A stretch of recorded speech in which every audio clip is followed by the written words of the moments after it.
The Ethereum network. The Ethereum network is a network in the blockchain that is used to transfer cryptocurrency and data. And the Ethereum network is made up of what's called nodes, as you can see here. And a node is a machine running an Ethereum client. And by machine, it can be anything such as a desktop or a laptop that's running, it just needs the Ethereum client. And anybody can run a node as long as it has the Ethereum client.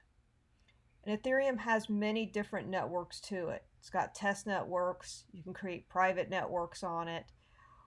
Ethereum in general is a public network. And each node contains a full copy of the blockchain. And that's really important because if one node were to go down, all the other nodes would have a copy of the blockchain on it. Now, Ethereum is one of many blockchains, and a blockchain is a database that stores a record of every transaction that has ever taken place.